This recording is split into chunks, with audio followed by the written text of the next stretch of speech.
everybody, welcome back to another episode. I'm your host, James. Alongside me, as always, his name is... I'm Andy. And we welcome you to join us on this epic journey as we all become Legend of the Nerds. Afternoon, sir. Afternoon. After a cold noon, sir. Oh my god. I was actually just saying prior, I hate winter. My joints all tighten up because of the cold. I have poor circulation in my fingers. So like my hands, it could be 90 degrees anywheres in the winter, but come winter, they're just jointed up, cold, everything. I hate the snow. I hate winter. And unfortunately, what holiday's coming up now? Christmas. Christmas. I usually say bah humbug to Christmas lately. I don't care to go shopping. That's why I do everything online. I don't care to decorate the house, put up the tree. I could care less if I just had a Charlie Brown Christmas tree. I don't know why. I used to love Christmas. I used to love this time of year. Now it's just bah humbug. I've always hated it. It was such an... It's a headache. It's a headache. Exactly. When I get old, now that I've gotten older, it's just... Lately, too, I don't do much with the family. Usually they go somewheres and I try, but work. And it's like, I'm just like, no, I'll take the money instead, kind of. Hey, why not? Money's good. That or other people have seniority and they get the time off. Now I'm in a new place, so I'm trying to accumulate time off. So I'm just like, whatever. What I enjoy is watching people, especially kids, open up gifts. That's the thing. And I mean, you should appreciate that having kids. Maybe. I mean, at first it was awesome. The joy of seeing their faces, I guess. But now that they're older, now they're probably like, okay. It's not that. It's too time consuming. Yep. I mean, they have all these gifts, and people want to see each individual child open up their gift in front of them. Instead of all at once. So it just goes from like a hour process of opening up gifts to like an all-day process. I'm excited of constant, taking care of trash because it's all getting accumulated higher. It's a nightmare. Well, I mean, my nephew Cameron, this will be his first Christmas. He'll be come Christmas 7 months old. So, and I'll enjoy watching him open up a gift or two. So he's not gonna be doing much. He's 7 months. Yeah, but that kid, I got to see him on Thanksgiving, and at 6 months. That kid is starting to try to walk, talk, do everything. He was doing push-ups on the floor. Like, obviously he's not thinking, okay, I'm going to do some push-ups. But he's pushing himself up, trying to stand up. Flip over, yeah. No, he's trying to stand up. And then he's tough little SOB. Took a header right to the floor, just got right back up. And he loves it. He loves his Uncle Andy. I kind of play the woo kind of drop, kind of pull you back up, and he's giggling and everything. My brother and I give the kid a nice little whiplash. He loves that, huh? Sheesh. My brother-in-law and I were playing with him, going, let's play toss the baby, hot potato kind of thing. We obviously didn't, but it was to get my sister going and everything. So, and then I mean, obviously the kid gets tired and he loves his uncle and he giggles when I hold him and everything. And then he got really tired, kind of curled right up on my shoulder, placed his head there, and just went, and just kind of started to fall asleep. So, cats do that to you too. What? Cats do that to you too, don't they? Well, if I have a blanket on, obviously. But I mean, I don't have kids of my own, so I kind of appreciate it a little bit more. Oh yeah, that's when people appreciate the most. And he's my first nephew. I love the kid to death. So I mean. That's good. So that's good. But getting back to the holidays, whoop-de-doo. Bah humbug. Bah humbug. We'll probably get some hate mail for that. We don't get mail here. Come on. No, we get tweets. We get tweets. We get tweets. Once in a while. But we just had Thanksgiving too, so how was your Thanksgiving? Survived. Survived? Survived. I worked, so. Well, I worked and did Thanksgiving, so I didn't get much sleep. I was pulled around, maybe slept in my truck here, slept in my truck there. The 2 days that I had where I actually got to go home and sleep in my bed, I slept for 11 hours in between my shifts. I didn't get out of bed. Just to try to enjoy it and catch up on sleep. I did on Thanksgiving, though, go to the movies and saw Daddy's Home 2. Hilarious. Just like the first one. I was going to see Justice League, but unfortunately the Essex Cinema would not let me watch Justice League. Apparently there's this rule that they're doing the first month the movie is out, If you have passes, because I get a discount at work, so I get discounted tickets, you're not allowed to use those. You have to pay full price. I'm like, that's a jip. That's pretty lame. I planned my day to go see Justice League. Now I got to wait till December to go see it. But come December, I'm going to see it. There you go. So, I know you won't. You'll just wait for it to come out on video. Yeah, or the dollar bin or something. The dollar bin. You really think that's going to hit the dollar bin? We won't go there. We argued about that last time, but moving on. Thanksgiving survived. Yeah. That's good. We survived. Good to hear. It's just... Now you just got to survive the rest of the year. Too many people in a small house, you know? Yeah. Plus, obviously, kids had vacation. We know where you stand with vacation. So far, it hasn't been bad. Okay. I mean, they're back to school now, which is fine, you know? Well, it's a quick vacation. Did you see, like, last year, they took way too much time off? Well, it's because of the snow. It seemed like we were having a snow day every week. I'm surprised they have a snow day today. Oh, jeez. We won't go there. Oh, yeah. Anywho, next? We have a massive show today, so let's get started. Where would you like to start today? Any particular category? Let's just follow our checklist the way we always do, huh? Okay. Do a little wrestling talk? We just got to watch the worst pay-per-view out of the top 4, Survivor Series. Mm-hmm. You know, it didn't used to be. It used to be entertaining. It did, but we won't go there how it's changed.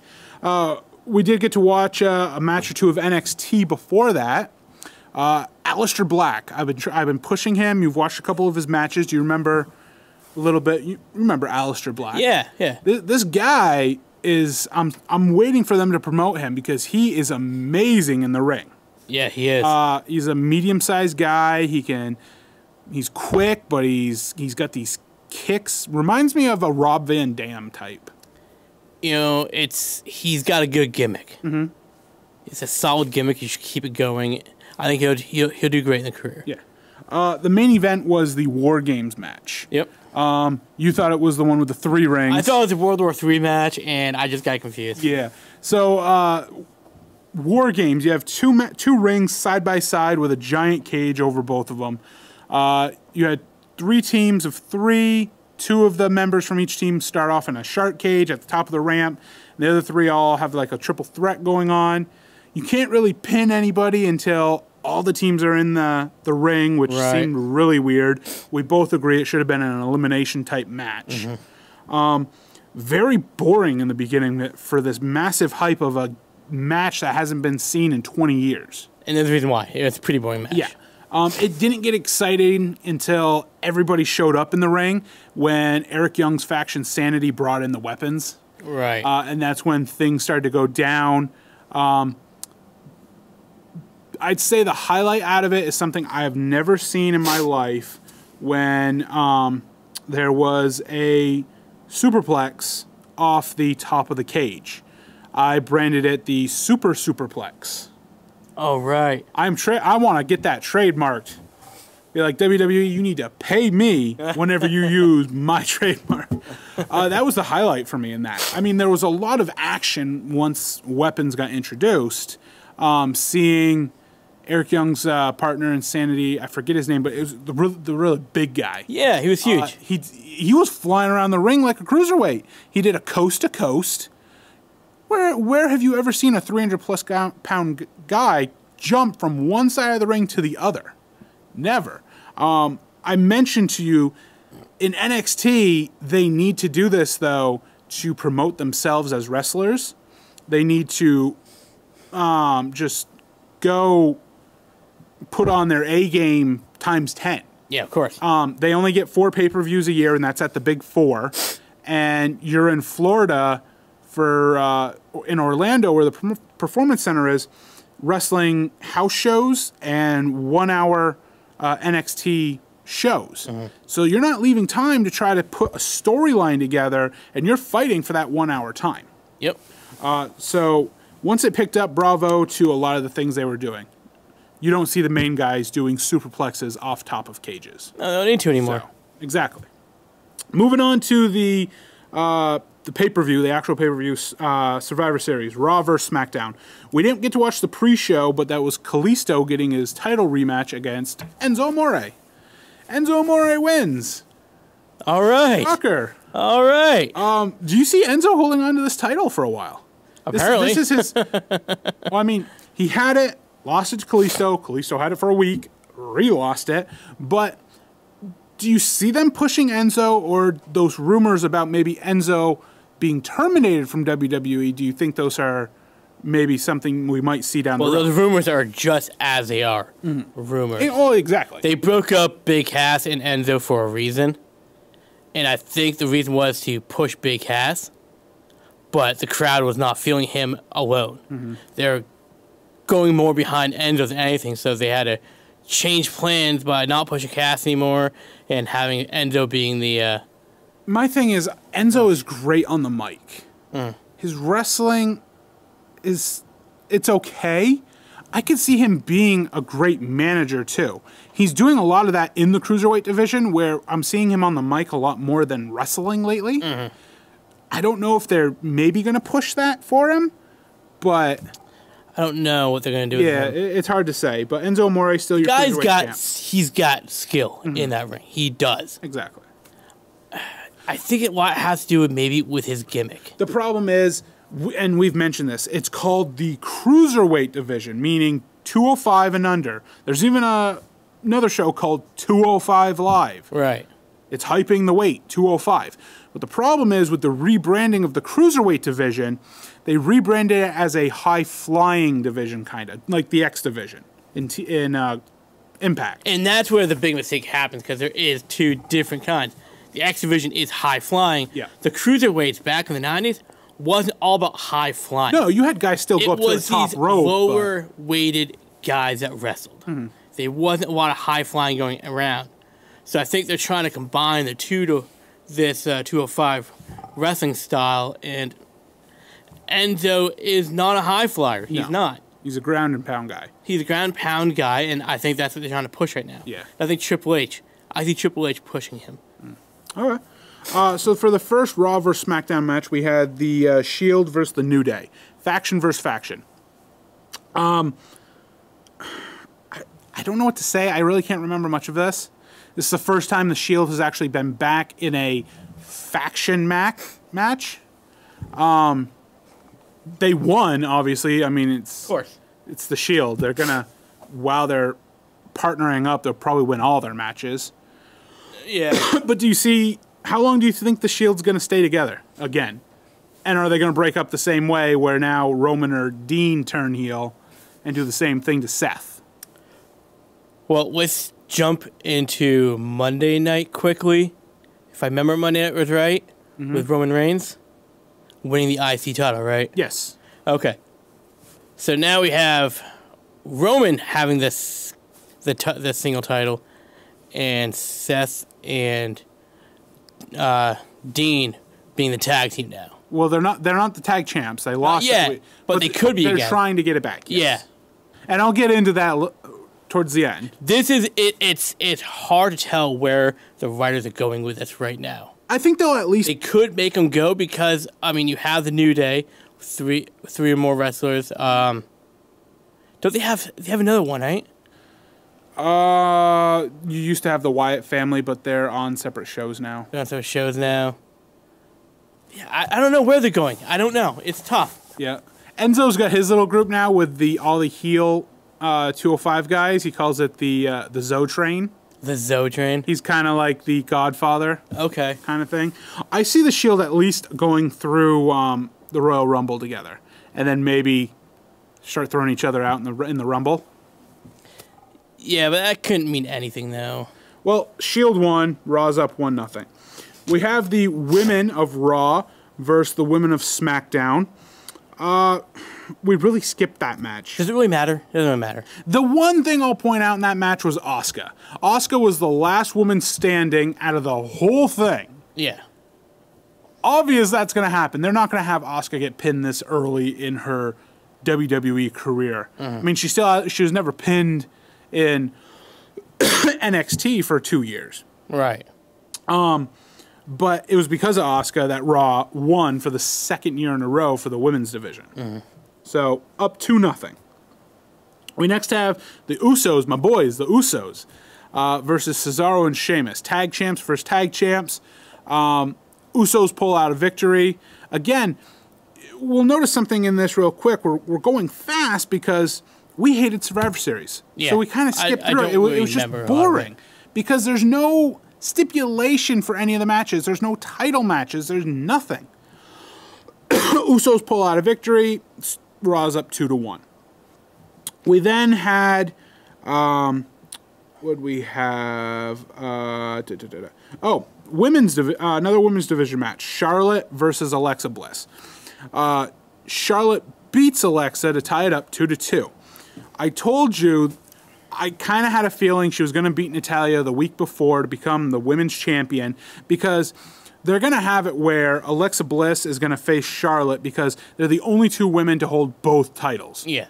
Each one has held the Raw Women's Championship. Each has held the SmackDown Women's Championship. Charlotte pulls out a victory. Alexa Bliss is starting to dwindle down where she's actually taking bad losses, I guess. And I don't see her holding on to that title come 2018. Especially with what I'm going to tell you happened on Raw later on. Tied 2-2. Sorry. We had AJ Styles versus Brock Lesnar. This is the one match we watched fully of. Yes. Mainly because I wanted to see AJ just go and show off and make Brock look like crap. Unfortunately, they made AJ look like crap.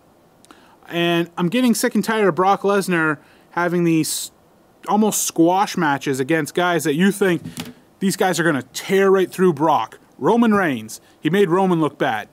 Randy Orton, made Randy Orton look bad. John Cena, made John Cena look bad. AJ Styles, when does it end? And with who? This whole Brock thing has got to go. It's got to go. No one is behind Brock anymore.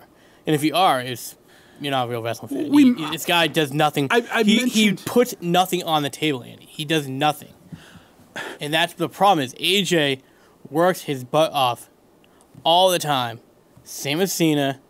Orton should have never taken a loss from him at all. And it was a TKO loss. That's the thing. Yeah. He knocked him out. I mean, out of all those guys, Randy Orton should have been one guy. Should never have taken a loss for him at all. Well, we even mentioned a year ago in that Cena match, Cena didn't get one move down on him. 15 or 16 suplexes. Yeah. That made Cena look like a rookie. That was ridiculous. And I mentioned this during the show when we watched it. Brock was hyperventilating and just drenched in sweat less than 5 minutes into the match. Yeah. I'm at the point where I don't care if WWE catches this video or not. Triple H and all the writers are making a bad call standing behind Brock Lesnar. Exactly. Like this, at all. If they want to keep Paul Heyman on the books, which they probably should, because Paul Heyman is a good manager, he's a fantastic talent in speaking in that ring, get him behind someone else. Because having a part-time bonehead like Brock Lesnar carry a title belt and never defend it, then leaves and comes back when he wants to for what I think he's required to have 5 matches a year. What's the point? And he gets paid more than all the others. Yeah, there is no point to that when you have guys like Randy Orton who are there all the time. Never should have taken a loss from Brock. Ever. He never even should have taken a loss from Jinder Mahal. But they treat these guys like crap and they give Brock Lesnar everything. Yeah. It is a bad call on WWE writer's side. Yes. So Lesnar wins. The other match I forgot to mention because it was written very small because this was a match I really care less. Both guys I think are crap wrestlers. It was U.S. champ Baron Corbin versus the IC champ The Miz. Come on now. You even skipped it. I skipped it because I didn't want to see Miz get embarrassed by another bumblehead like Baron Corbin. I was going to say, Baron Corbin's the younger version of Brock Lesnar. Yeah, pretty much. Pretty much. And The Miz has proven time and time again that he can handle himself in that ring. And Baron Corbin won the match. Yeah, which is, again, should never happen. Which ties it up 3-3. Woo, shocker. Great WWE, making it predictable that it's going to come down to the 5-on-5 Raw men versus SmackDown men tag match. Shocker. You have the men from SmackDown and Raw. It ends up being Shane McMahon, the last one on SmackDown standing. Shocker there, too. Versus Kurt Angle, Triple H, Finn Balor, and Braun Strowman. Samoa Joe's the only one that got pinned. And Triple H ends up pedigreeing, I think, Kurt Angle, and acts like he's on Shane's side, then goes over and pedigrees him. Braun doesn't like the trust that he had with Triple H, attacked Triple H. Never seen Triple H go pale white like that. And Raw wins Survivor Series. Mm-hmm. Stephanie McMahon's happy. She wanted to win Survivor Series. Moving on to Raw. And Kurt Angle keeps the job. Yes, moving on to Raw. This is where it gets interesting. It starts with Stephanie and Triple H celebrating their win. When Kurt comes out and just gets right in the face of Triple H. Reminds me of the Attitude Era. We are going to see this match. When? I don't know. I say it's WrestleMania. You keep saying The Rock's coming back. He's going to have a match against Triple H. I don't see that happening. But as you, if I can quote you, you said, well, as long as he keeps making crappy movies, he'll come back to wrestling. Your words. Yeah. Kurt Angle, Triple H. Do you want to see it? When do you think it's going to happen? Here's the thing. It's a tough call. I mean, quoting you again, you don't want to see these Attitude Era guys keep coming back for one last match and doing this all over. Let me have another match. Let me have another match. Think about it. Triple H is the new Undertaker, though. He's going to have a match every year at WrestleMania. Right. So I agree there. So, do I want to see Triple H every year? Not really. I'm not a huge Triple H fan. So, do I want to see maybe that one last time two Attitude Era guys that are still towards the end of their prime, but in the middle, I guess, go at it? Yes. Here's the problem, though. Yes, they're both Attitude Era wrestlers, but you're not going to see Attitude Era wrestling. Unless There's a huge difference. Wrestling and the rules have changed from the 90s to now. We did see it, though. A lot of moves can't be used anymore. A lot of things can't be done anymore. Well, we kind of saw it Triple H Undertaker Hell in a Cell when Shawn Michaels was guest referee. Kinda. But, no, I get where you're going. I get where you're going. There's no stipulation in anything anymore. But that happened. We'll see it. We're going to see this probably within 2018. Yeah. Roman Reigns, you mentioned. Yes, he won the Intercontinental Championship against The Miz.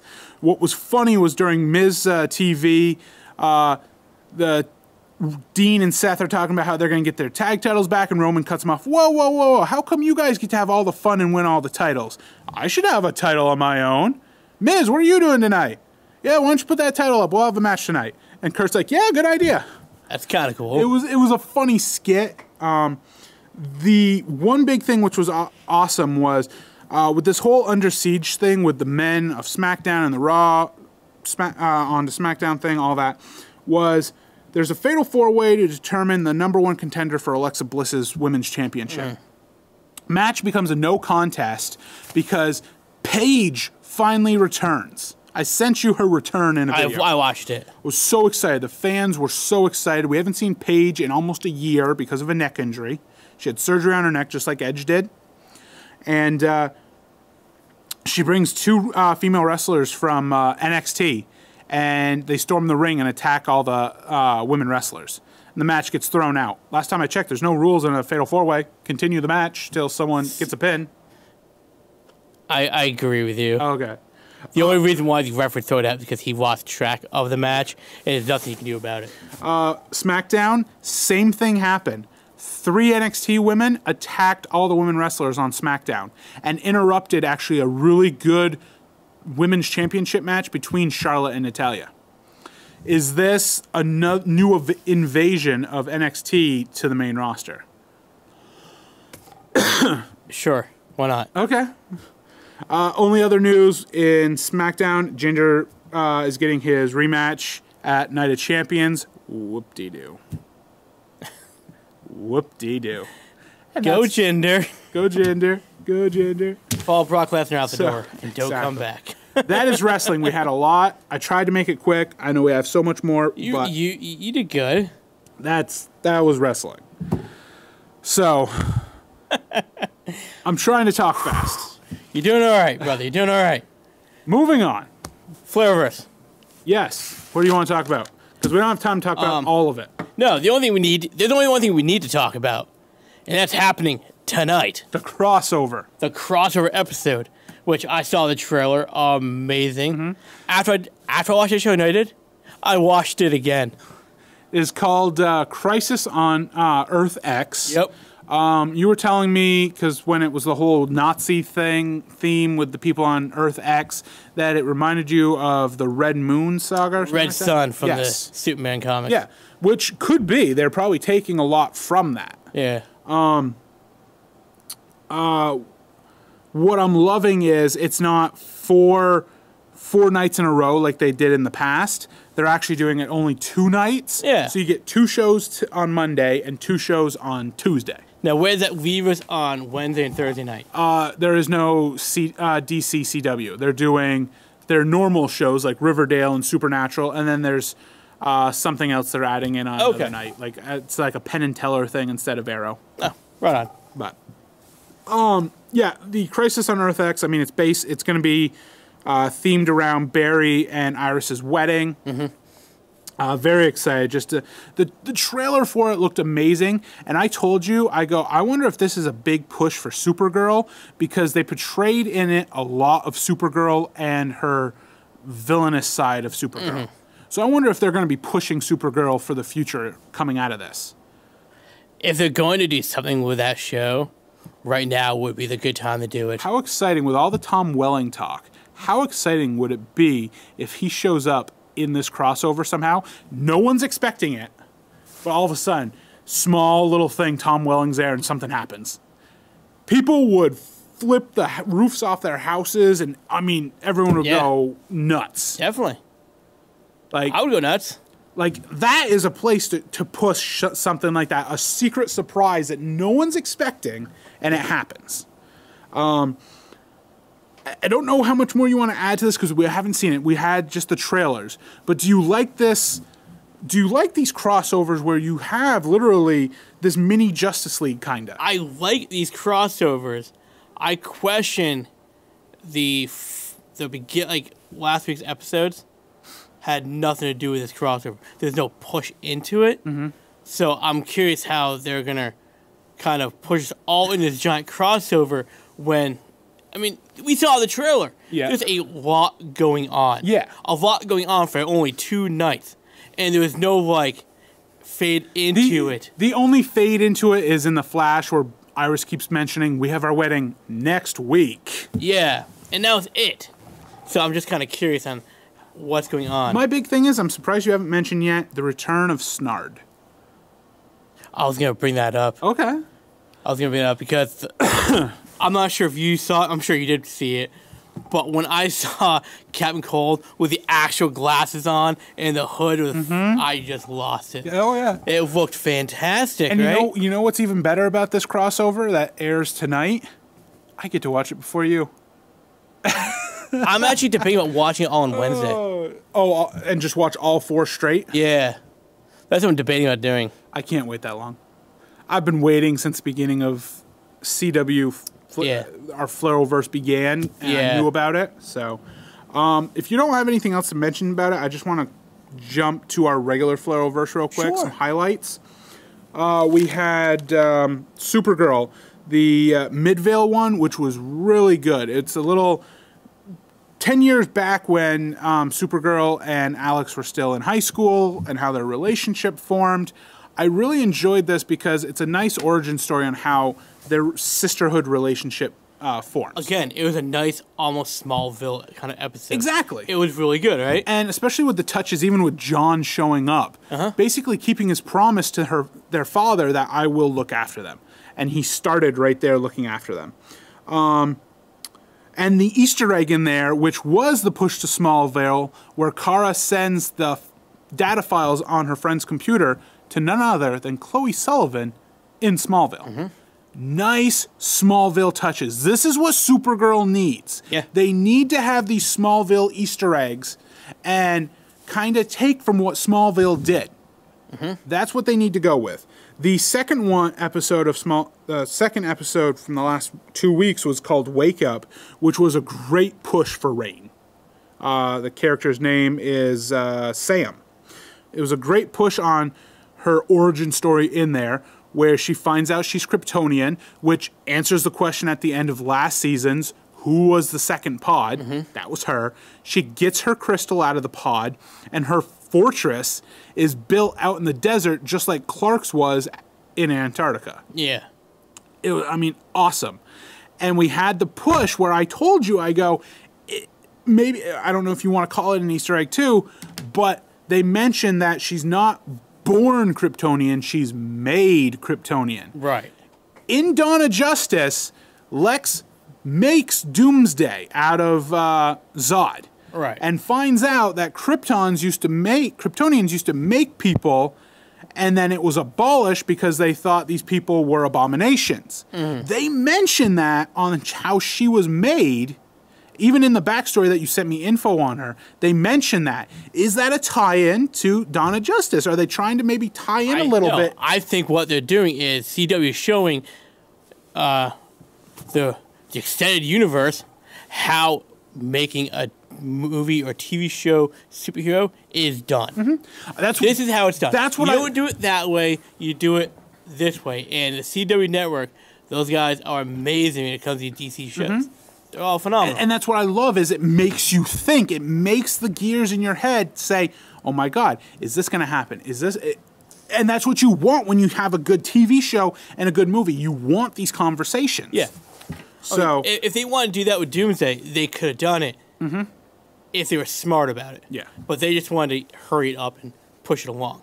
the last bit of that Wake Up episode was the return of Mon-El. And I love the return, and they explained it right, because I did my history on Mon-El last year when he gets shipped off into space and into the wormhole. Yep. That wormhole actually does send him into the future, and he said he's from now the 31st century. 1,000 years, and just like in the comics, he's shipped to Earth 1,000 years into the future, and Brainiac has come up with a cure for the lead poisoning. He didn't mention Brainiac in it, but there is a cure for it. Yet. Yeah, and we find out he spent 7 years now in the future, where it's only been 7 months for Kara, so he has found a new love interest, they're married. Who are these other people in those pods on his ship? Brainiac could be in one of those pods. Could be. We'll see what's going on, but I mean, it's... But tying into the comics, Supergirl is starting to move up my list for being more interesting than certain other shows. Getting better and better. They're interacting the comics the right way into the show. Season 2, they lost it in Season 2. I'm not sure what they were thinking about Season 2. But Season 3, they've really brought the bar up to the next So could you say you're more excited now all of a sudden about the whole Supergirl Mon-El story, maybe? I'm actually looking forward to watching Supergirl now. That's good. I am. I like that. Flash really wasn't that interesting to me. You mainly had the first one, Barry training Ralph, and it was more of a push for Ralph. It was a cute episode. It was a push for him to figure out what it means to be a superhero. Yeah. So, the second one, you just find out more about... The second one was way too predictable. You find... Yeah, I mean, you know you who DeVoe is. Yeah. You knew Barry was going to try and make him the villain. You know, he's going to try and prove that no one believes him. At the end of the episode, DeVoe's like, yeah, I'm the villain. Yeah. What I liked in it is just seeing DeVoe, how he got his powers. And he got struck by lightning the same time Barry did, kind of thing. My thought is, so the Thinker is an actual character I looked up. My thought was, too, well, maybe because his body's decaying, but maybe his brain stays, and maybe he becomes Brainiac. You see where I'm going? I really want this Brainiac thing, huh? I really want Brainiac to show up for some reason. Wow, you are... But the Thinker never becomes Brainiac. That's the thing. But they could make it. His brain maybe just survives, and we get Brainiac with just the brain kind of thing. I don't know. Well, think about this. What other villain do you know that's just a brain in a tin can? Think about the Titans. Brainiac there. No. Final season of the cartoon of the Teen Titans that we like. Yeah, I thought that was Brainiac. No. That was Where Brainiac. Grodd takes the head at the end. That was Captain Brain, Master Brain. I don't know. I'll look it up right now. But still, the funny thing that comes out of this, though, is Harrison Wells and his Council of Wells. He gets Wells from from 3 different Earths to find out who DeVoe funny. is. Legends of Tomorrow, we have the whole Helen of Troy becoming an actress and people fighting over her. What I loved about this episode was at the end when Zari, the girl who has the wind element, doesn't take her back to Troy, but takes her to, I forget what it's called, Themanira, where Wonder Woman lives, the island of the Amazons. I'm like, thank you. Nice touch. Because Wonder Woman just came out on DVD and Blu-ray, so why not push Wonder Woman a little bit more? It was a nice touch. It was. But I'm telling you, I'm hating this new character. Well, I don't like her either. We don't think she's going to last long. But I like the between touch. that and then the most recent episode, she wanted to drop off Grodd somewhere else. It's like, what are you doing? You're just messing up time again. Yeah, but it's still, it's a nice touch to Wonder Woman, another DC thing. That's what I'm getting at. That was a nice touch. I'm just sick of this character. I'm already done with her. So obviously like, moving... Hey, you're Grodd. She doesn't know who Grodd really is. You want to take over the human race. I have an idea. Let's chop you off in a time where humans aren't around yet, and you just take them over right away. Just mentioning, so the next episode, obviously, they talk more about Grodd as the time remnant. He wants to start World War III during the Vietnam War, but Damien Dark saves Grodd at the end, so we're probably going to see a lot more of Gorilla Grodd in the future Legends of Tomorrow. The other big thing from the episode, though, before with Helena Troy, if you were paying a lot of attention, is the coalition between DC CW live action and CW animation, because I told you I'm a fan of the Vixen animation on the for the CW, and I can't think of their names right now, and it's in my notes. It'll take forever to find it. But the girl who owns the water element, you find out that is Amaya's granddaughter, and Vixen from the animation, her sister. Now, if you're caught up on your animation of Vixen, which I doubt you are, I'm not. In season 2, you meet her, you see her sister again. She was in season 1, but her sister gets hold of the water element, and they fight this guy who has the fire element. So now you're cross-branding the animations and the live actions, because if you watch the animations, you know she has the water element, which makes sense. And the whole bombshell, you're my granddaughter, you're my grandmother. I literally was flipping like, oh my God, oh my God. It was, I'm loving these tie-ins. Dude, they're great, right? This is what you need. Yeah. And I don't care if the movies want to separate themselves from CW. If CW says, up yours, movies, we're going to cross-brand everything. Yeah. Be my guest. Because they're going to do it because it just makes sense. Otherwise, we wouldn't be doing this right now. It makes sense for them to do that. Every last thing that CW has done, it makes sense in one way or another. Yes. Arrow, I really don't have much to promote Arrow. I mean, the last 2 episodes really weren't that great. They weren't that great. I mean, we see Thea's awake now, right? Yeah, Thea's awake. The only outcome was the Slade Oliver second part of the 2-part episode. Slade's son, Joe, drops the bombshell that Slade has a second son, which we all know, named Grant, which is tying back... here, see all my tie-ins here? I know. Ties back into season 1 of Legends of Tomorrow, the episode called Star City 2042, where they go and see No-Armed Oliver. The guy that John Diggle Jr., Connor Hawke, is fighting is Grant Gustin dressed up as Deathstroke. Yeah. Here we, not Grant Gustin, Grant Wilson. Yeah. These are nice little tie-ins. They go around. And Joe, I'm waiting for Joe Wilson to turn into Jericho, because that Joe is Jericho in the comics. I cannot wait for him to finally do the persona of Jericho. Yeah. So, Flareoverse. You'd think I'm high on caffeine right now, Dude, but it's good stuff. Haven't slept for almost 24 hours, so I'm high on I'll quickly show you that picture. sugar. Remember that one? Yes. Yeah. I thought that was Brainiac. No, that's not Brainiac. Can we point to the camera so the camera can see? But this is what we're talking about when we think of the villain in the Flash, right? yeah. That he may decay into. Yes. Because the Thinker, his whole body's decaying, so he could be this one right here. There we go. But, okay, we're calling it, though. Brainiac, I'm calling it, is in one of the pods in Supergirl on Mon-El's ship.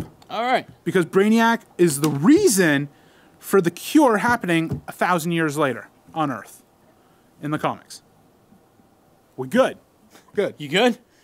I wanted to get your thoughts on this real quick, too, with the CW. It's going to be going on a mid-season finale break coming up soon. I am disappointed. So most of December, we won't get it, and it comes back in the middle of January. But the episode before the break for... Where is it? Why can't I find it? Kevin Smith is directing an episode of Flash, too. Oh, Supergirl, episode 10, January 15th, is called The Legion of Superheroes. Nice. Are we seeing a Justice League formation like they did in Smallville, if we're tying in Smallville to Supergirl? But, I mean, what would they have? I don't know. We know that there's no Flash or Barry Allen Flash in Supergirl's Earth. Right. So all we know... There's a million other Flashes. And that's one thing I think Supergirl's jumping the ball on. Not enough superheroes there yet. Mm-hmm. I mean, you have Martian Manhunter, Superman, Supergirl, Miss Martian, Guardian, and Guardian. Which, I mean, I don't really want to count Guardian, but... And he hasn't even shown... Whatever. He hasn't even played Guardian this season yet. Yeah, that's why I'm not really counting him at all right now. Yeah. So, I mean, like, between now and then, they need to start introducing someone. We might see Superman return in this, I wonder, and maybe an introduction to Lex, and that's why they have to get a superhero group together. Maybe. Who knows? Enough Flareoverse. Enough Flareverse. Oh my god, I need some water, all the talking. But we are going to continue talking about comics, though, with a little TV chat, huh? Little TV talk? Little TV talk. Talking of the TVs. Yes. What do you have? You said you had a bunch of stuff, right? I wanted to mention Young Justice 3 because we never get to talk about it because it hasn't aired yet. It's going to be called Young Justice Outsiders. Airs in 2018. Alongside that in 2018, we're finally getting a new Teen Titans, but it's just called Titans, and it's the live action. What channel is that premiering on? It's no channel for both these. It's going to be through the DC's streaming network. Streaming network that airs next year. Okay. Remember, Titans was supposed to be airing on TNT, but then they dropped the ball on it. Right. And DC's like, no. This is a great idea. You know how many people grew up watching the original Teen Titans animation and loved it? They're going to love this too. Of course. And I found out the guy who's playing Dick Grayson is, I can't pronounce his name, but he played Will Turner's son, Henry Turner, in the newest Pirates of the Caribbean movie. Okay, let me look it up for you. So, we also have Starfires, played by Anna Diop. She's in the new 24 TV series, 24 Legacy. Beast Boy's played by Ryan Potter. He has a recurring role in the show Lab Rats on Disney, and he was also the voice of one of the heroes in Big Hero 6. And Raven is played by this one. I forget this one girl's name. So they're doing original Teen Titans then? Yeah, sounds like it. No Cyborg though. Not yet, right? No. The girl who's playing Raven, this is only like her third thing filming, so. Fantastic. I hate it when they take stars that are well known and they throw them into a show like this. Well, it's fine having her play Raven. Raven doesn't talk that often. Yeah, right? So. But still, I mean, Raven's a pretty good character. I just hate for them to really get slaughtered, you know? I know we're not supposed to promote things or push things, but is this something you'd be interested in seeing DC doing their own streaming service? Just because of these two shows, I'm already ready to sign up. If the content is good enough, yes. Mm-hmm. What they need to do is all these animation movies they've made, put those on it too. I'm sure they're going to. And I'm sure you'll probably get to stream the CW stuff there too. I hope so. I'd pay $9.99 for that. Yeah, I probably would too. Absolutely. I got bleeped out last time when we did that for WWE, so Oh, did you? I won't be surprised if I got bleeped out again. But yeah, so TV talk there. Anything you'd like to add for those, or Not for the streaming service stuff. okay? The others were little Netflix things that I had. What do you got? I finished finally watching Stranger Things. Oh, nice. So now we can finally. What do you think? I know we don't have a lot of time to talk about it all today, but we'll definitely put it in the next episode. Time is round down. I loved Stranger Things. Thank you. I thought I was gonna hate it. Thank you. I was fearing that you were gonna hate this amazing piece of work. Like I mentioned last episode, it was very slow the first couple episodes, and it almost had me saying, I don't want to watch it anymore. It picked up. Season 2 was amazing the whole way. The only ball they dropped on Season 2 was Dart, the Dagmar dog, or that, because they weren't fully formed, Dustin's little pet. When he feeds it at the end of the last episode, the Three Musketeers again, and it lets them walk by. And then a bunch of them come running. I really wanted to see Dart kind of sacrifice himself and have like a bunch of these Daga dogs or whatever they're called go after Dustin and stuff, and he sacrifices himself and fights them off. That would have been a little tearjerker kind of thing. These things next season now. These things are supposed to be evil, but he protects Dustin for basically protecting him when he could have died before. But that was my thing. Are we going to get season 3, do you think? Oh, yeah. I mean, 11 sealed everything up. I understand at the end of the dance, it then does a upside down. It shows the upside down world, and you see that shadow monster that's hovering over everything. But it kind of makes me think, okay, are they saying yes, or are they going to say no, we're going to stop here? I mean, fans will obviously watch season 3. Oh, yeah. But season 3 is coming. You think so? I know so. Okay. It's coming. Your thoughts on Stranger Things? I love the show. Anything you disagreed? Like, I had my disagrees on some things about it, but thoughts? It's one of those shows that I enjoyed so much that I never really broke it down at all. Mm-hmm. Because it was a show I liked. I really just wanted to enjoy the show and not break it down and ruin it for myself. I really enjoyed the whole 80s aspect with the music, and even the way when you see the title Stranger Things and it zooms into the letters, into the actual picture, it was kind of like a Halloween movie from the 80s, how they did that. So those are nice touches throwing back to the 80s movies that some of us grew up on too. Mm-hmm. So, I was a little sad that Bob died, though. Let me tell you, you should not be if you're a character with a name that starts with B in Stranger Things, you're going to die. Barb dies in season 1. Bob dies in season 2. You knew he was going to die, too, the second he leaves the gun. Oh, yeah. Why stop? Oh, yeah. Why stop in the middle of the hallway when you're running for your life? The second he stopped, I'm like, oh, he's dead. Yep. I'm like, oh. And then Hop can't get off a couple shots. What, you're a cop who knows how to use semi-automatic weapons, and now all of a sudden the gun jams on you and you don't know how to shoot? Hopper. Oh my God. Good, man. Hopper's good. The other show that, now that I'm done watching that is, and you really wanted me to get into it, is Riverdale. Yes. So season 1 I'm watching on Netflix. Okay. I just finished episode 10, and there's 13 episodes. So it's getting, again, this was a show that started off very slow. Mm-hmm. And I'm just like, am I going to enjoy it? I really enjoy a lot of the CW shows too. That's the thing. Yeah. And I'm just like, oh my God, come on, pick up. I was falling asleep in some of the episodes. Mm-hmm.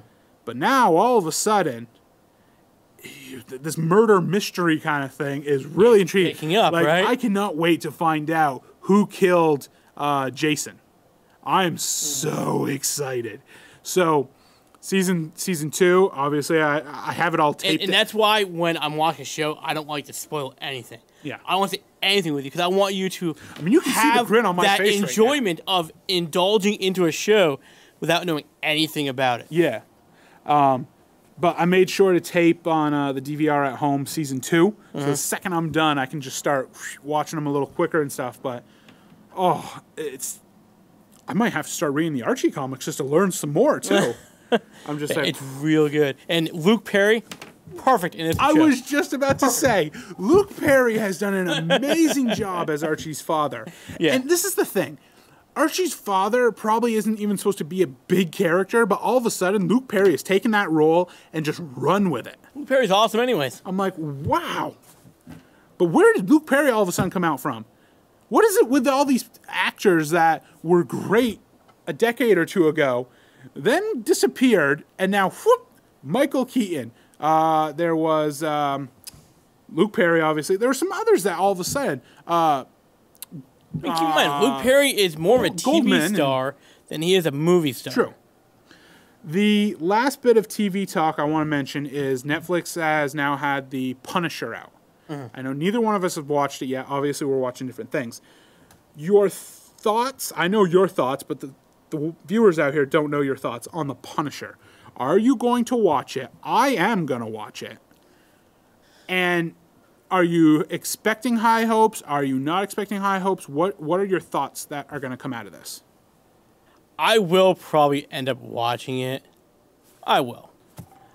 We have to talk about it. I'm not sure what to expect from it because I actually been hearing some reviews on the show. Yep. It's been really good.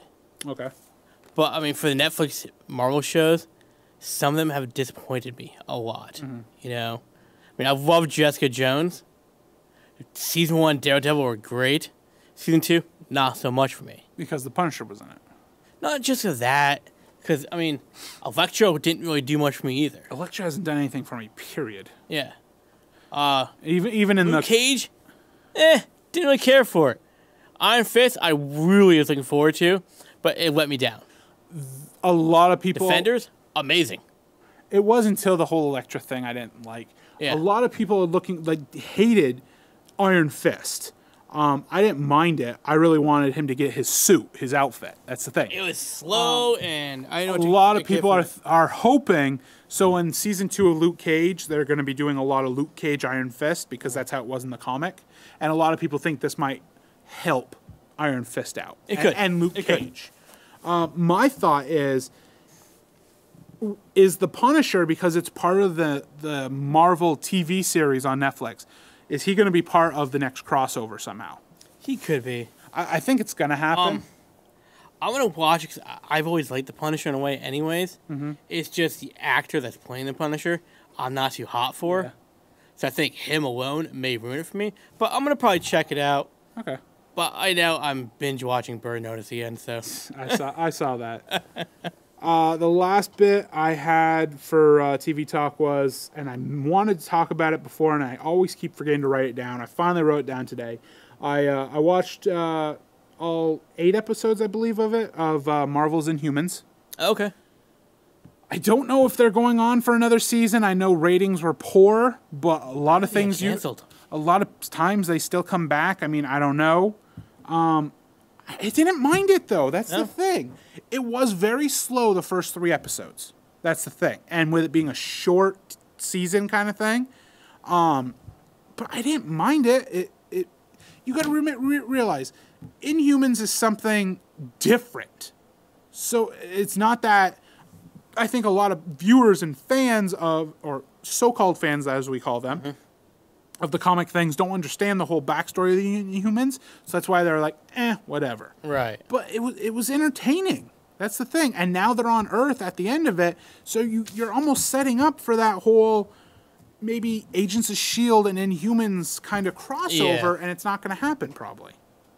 So hopefully it'll be on Netflix so you can watch it. At least get a glimpse kind of at it. Right. That led me to talk about real quickly Agents of S.H.I.E.L.D. Friday is the season premiere of the season 7, I think. 6 or 7, something like that. And I sent you the first 17 minutes to watch, but you didn't get a chance to. They're out in space now. So, of Agents of S.H.I.E.L.D. in space, it's kind of weird. I bet. And I'm hearing a lot of people say it needs to be canceled now. Especially after last season. And I know you watched last season with the whole Ultron thing kind of you wanted to say. Yeah. A lot of people didn't care for it. This might be the Nail in the coffin? the nail in the coffin, the kill shot, whatever you want to call it. It's upsetting because I really enjoy the guy who plays Phil Coulson. Yeah. I really am still hoping for high hopes that he shows up in Infinity War somehow. Mm-hmm. I'm not going to hold my breath, Right. but who knows? We are running low on time. We have one more thing we need to talk about. Yes, go ahead. I'm going to do the Deathstroke thing on the next episode. Okay, yeah. If we have time. So, and I also have another thing I want to put up there later. But right now, we're going to end the show with the box office heroes. Oh, I didn't even write them down, so I'll have to guess. Yeah. I am going Justice League #1. I am going with Thor Ragnarok #2. And